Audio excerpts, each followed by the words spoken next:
안녕하세요. 김성길 목사와 함께하는 GTS 말씀 묵상 시간입니다. 네, 오늘은 세 번째 주간의 넷째 날 묵상입니다. 오늘 묵상의 주제는 주님의 관점으로 세상 보기가 되겠습니다. 같은 사건이지만 내 관점에서 생각을 하느냐, 주님의 관점에서 생각하느냐에 따라서 삶의 결과가 엄청나게 달라지게 되는 거죠. 가나안 땅 정탐한 12명이 10명은 실패했습니다. 왜냐하면 자기들의 관점에서 그 가나안 땅 정복에 대한 걸 생각을 했기 때문에요. 그들의 말이 틀린 말이 아닙니다. 근데 자기들의 관점에서만 가지면 애초에 가나안 땅 들어갈 수가 없는 거예요. 더 무기도 많고 더 강하고 전쟁에 익숙하고 그런 사람들이 종노릇한 사람들하고 전쟁이 되겠습니까, 이게? 네, 근데 처음부터 그들이 애굽에서 나와서 가나안 땅 들어가는 것은 하나님으로부터 시작이 된 거예요. 하나님의 언약에 의해서 이루어지고 있는 사건이에요. 그러니까 그 관점에서 이 사건을 봐야지 가나안 땅 들어가는 거지, 자기들이 비교하고 자기들이 봤을 때 어렵다, 힘들다 이래가지고 우리 못 들어가겠다. 이거는 안 되는 거죠. 그래서 결국 그것 때문에 실패를 한 겁니다. 근데 두 명은 이제 그 관점에서 본 거죠. 이건 하나님이 주신 땅이니까 능히 들어갈 수 있다. 이렇게 본 거예요. 자, 우리가 같은 사건이라도 이렇게 어떤 관점에서 보느냐에 따라서 갈 수 있는 곳이 되기도 하고 못 가기도 하고 희망이 되기도 하고 절망이 되기도 합니다. 자, 오늘은 주님의 관점으로 보는 훈련을 하는 날이에요. 자, GTS 묵상은 두 가지의 목적을 위해 만들어졌습니다. 이제 많이 기억하시겠죠? 하나는 매일매일의 역동성 있는 신앙생활. 사실 이게 매일매일 꾸준히 한다는 게 이게 참 어려워요. 그런데 이게 또 생명줄입니다. 그래서 우리가 힘들지만 하루에 뭐 10분이라도, 하루에 뭐 20분이라도, 뭐 하루에 전체를 다 못하면 뭐 본문을 읽고 그 중에서 깨닫는 걸 하나 적어본다든지, 뭐 그림만 분석을 해도, 그림도 다 신앙과 관계된 내용들이기 때문에 그림만 분석을 해도 뭔가 이 감동을 얻을 수 있거든요. 자, 그래서 우리가 역동성 있는 신앙생활을 만드는 게 중요해요. 그 다음에 이제 현장에서의 변화와 발전도 또 중요하잖아요. 믿는 생활은 잘하는데 삶의 변화도 발전도 없다면은 이건 뭔가 열매가 없는 거예요. 생명력이 없는 거예요. 그래서 어떻게 하면 그런 신앙생활을 할 수 있을까 고민하다가 이 GTS 묵상 탄생한 겁니다. 특히 우리 아이들 재능 개발, 학습 능력을 도와주기 위해서 만들어진 거예요. 우리 부모님들이 이 묵상만 잘 하셔도 아이들의 학습지도 독서지도 잘 할 수 있습니다. 자, 그래서 572의 구조가 들어있어요. 5는 이제 그림 보고 분석하는 건데요. 이게 이제 생각하는 힘을 키워주는 역할을 해요. 그리고 7은 7가지 주제입니다. 매일매일 주제를 따라가면 변화가 만들어지고 발전이 옵니다. 그리고 2는 질문 만들기와 주님과 소통하고 영감 얻는 훈련이에요. 이거를 조금만 생활화하시면은 진짜 좋습니다. 주님이 나한테 어떤 영감을 주시고 주님이 말씀을 생각나게 해주시고 어떤 확신을 주시고 이게 진짜 보물과 같은 거예요, 이게. 그래서 이 훈련을 우리가 많이 하시면 좋아요. 7가지 주제를 한꺼번에 모아서 사용하면은 컨설팅 할 수가 있고 아이들에게는 독서지도 학습지도에 아주 좋은 최고의 방법입니다. 572 잘 활용해 보시기 바랍니다. 오늘도 그림 분석부터 시작을 하죠. 자, 이 그림 속에는 핍박받는 현장들을 정리를 해놨어요. 승리의 현장들을 적어놨습니다. 승리 현장. 자, 그래서 이 그림을 보면은 우선 다윗이 골리앗을 쓰러뜨리는데요. 그 다음에 또 다니엘이 사자를 지배하는, 또 다니엘의 친구들이 풀무불 속을 지배하는 이 승리의 모습을 그려놓은 그림이에요. 참 저는 이 그림들을 이렇게 볼 때마다 참 이렇게 영감을 얻어서 그림을 그린 분들의 그림을 보면 참 은혜가 되죠. 자, 저는 제목을 승리의 비결 이렇게 적었습니다. 네, 이분들은 다 승리자들이에요. 자, 우선 다윗의 승리의 비결, 또 다니엘과 그 친구들의 승리의 비결. 이들의 승리의 비결을 이렇게 보면은 우선 확실한 믿음이 있어요. 확실한 믿음. 자기들의 정체성이 뚜렷했어요. 나는 하나님의 사람이고, 나는 하나님의 백성이고, 그래서 이걸 나는 우상을 받아들일 수 없고, 죽어도 난 그거 못해. 또 하나님의 사람이니까 하나님께서 함께 역사하셔. 이런 거예요. 하나님의 역사하심. 그 다음에 이제 담대함이죠. 이런 경험들은 담대함을 가져옵니다. 자, 분석해 보겠습니다. 우선 눈에 보이는 것은 다윗과 옆에 쓰러져 있는 골리앗, 사드락, 메삭, 아벳느고와 불속, 다니엘과 사자. 근데 이들이 다 승리를 하고 있는 모습이에요. 자, 보이지 않는 부분에는 신앙인들의 승리의 비결은 뭔가? 핍박받는 또 이유는 뭔가? 결과는 어떻게 되나? 이런 것들을 우리가 묵상하면서 영감을 좀 얻으면 참 은혜롭습니다. 자, 세 번째는 그림에서 가장 중요한 것은 무엇인가요? 그랬어요. 자, 저는 이 사람들의 특징이 뭐냐면 신앙의 정체성이에요. 자신이 믿는 사람인지 아닌지 스스로도 헷갈리는 이게 아니라 아주 죽으면 죽으리라. 난 신앙인이야. 이게 아주 명확한 사람들이에요. 그래서 정체성이 결국 이들을 승리하게 만들어 준 거죠.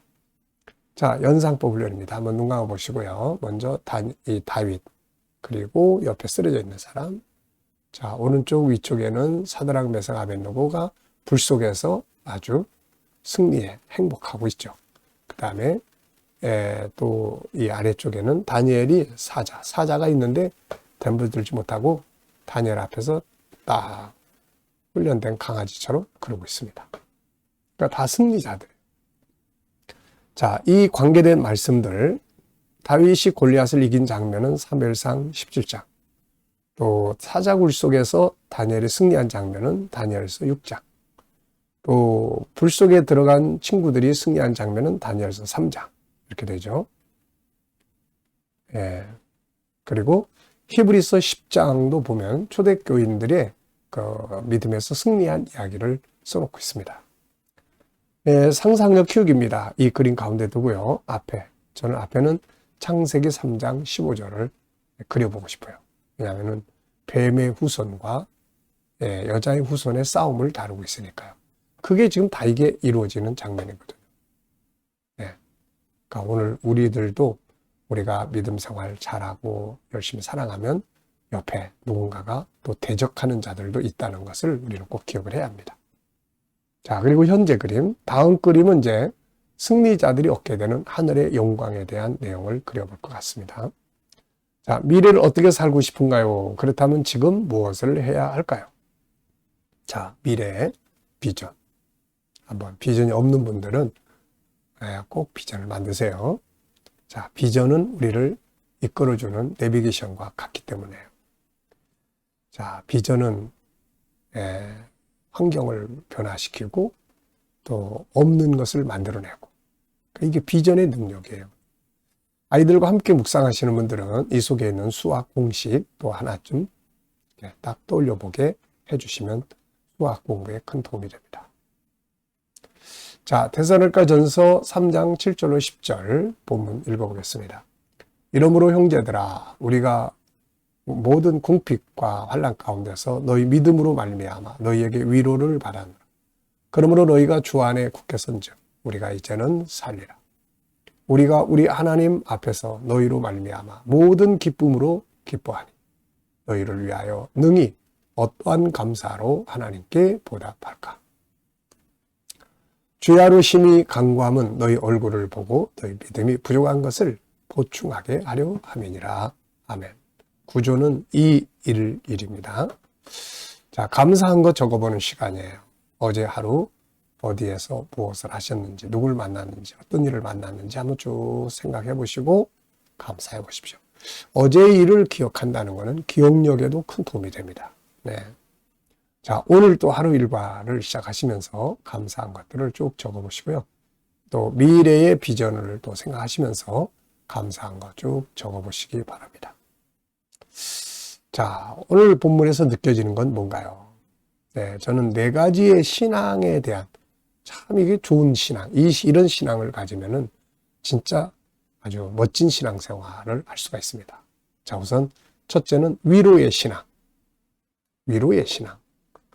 스스로 위로를 받고 또 다른 사람을 위로할 수 있는 신앙. 네, 위로의 신앙을 갖는 거 참 중요하고요. 두 번째는 생명의 신앙. 이제 살 것 같다. 기독교는 살리는 거예요. 죽음만 있는 게 아니라 부활, 영생. 그래서 항상 우리는 생명력 있는 신앙생활.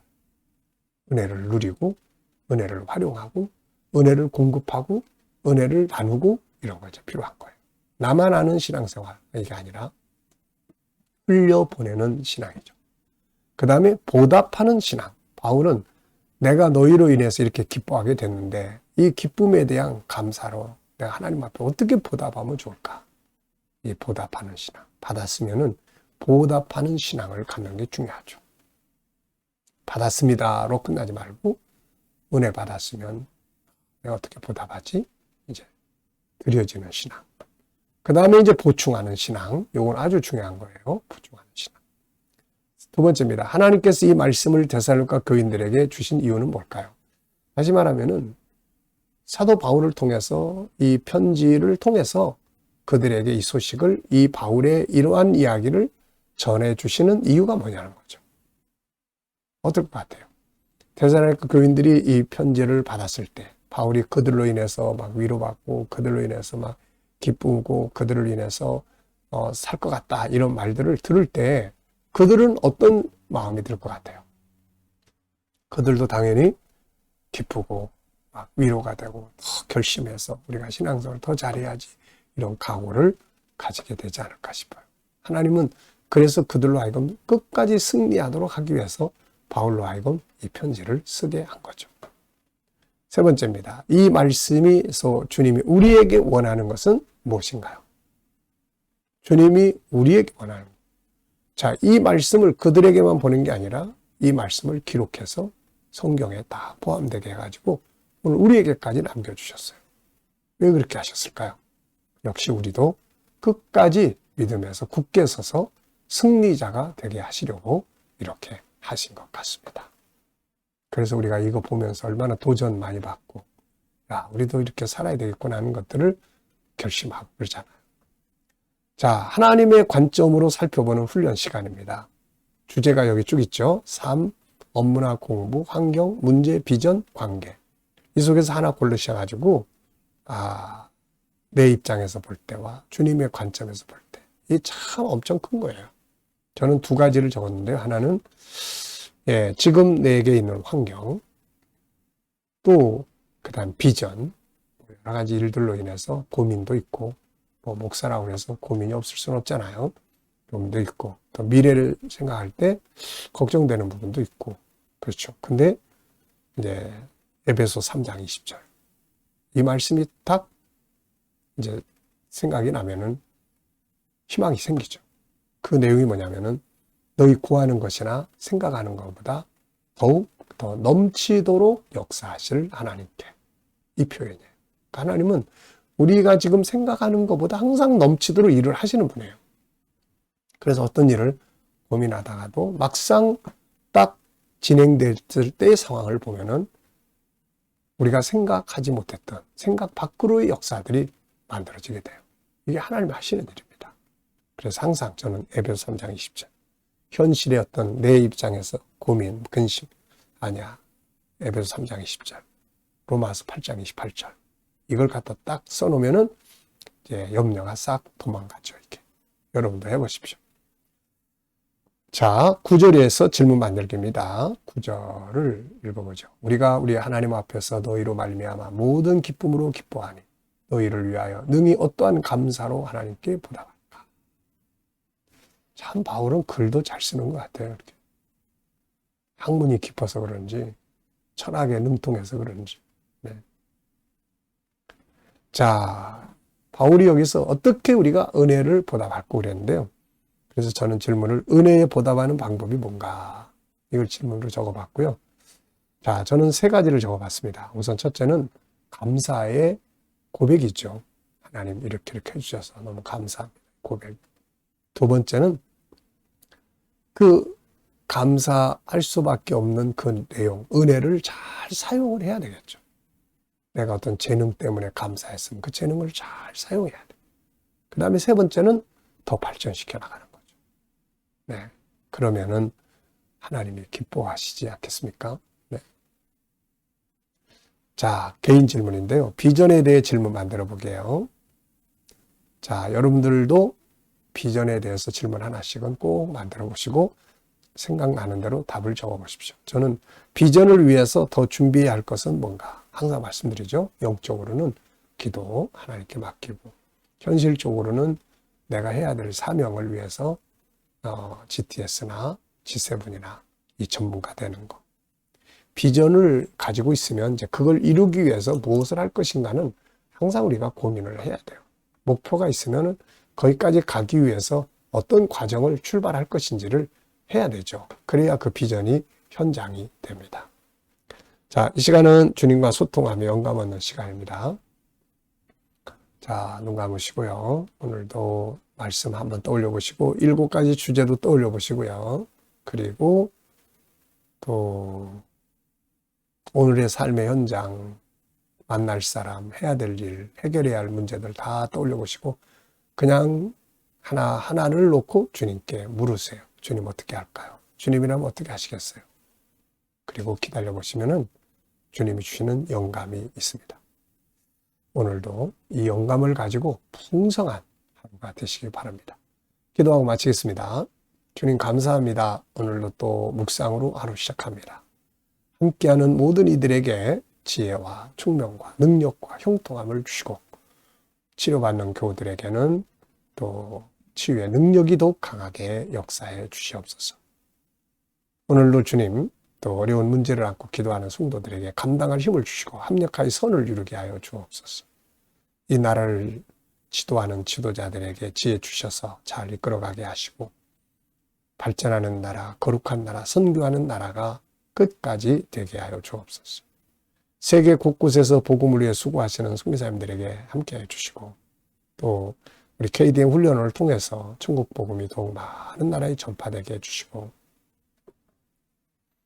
GTS 묵상도 더 많은 이들에게 보급되고 특별히 다음 세대를 양육하는 프로그램으로 잘 사용되게 하여 주옵소서. 감사하며 예수님의 이름으로 기도하옵나이다.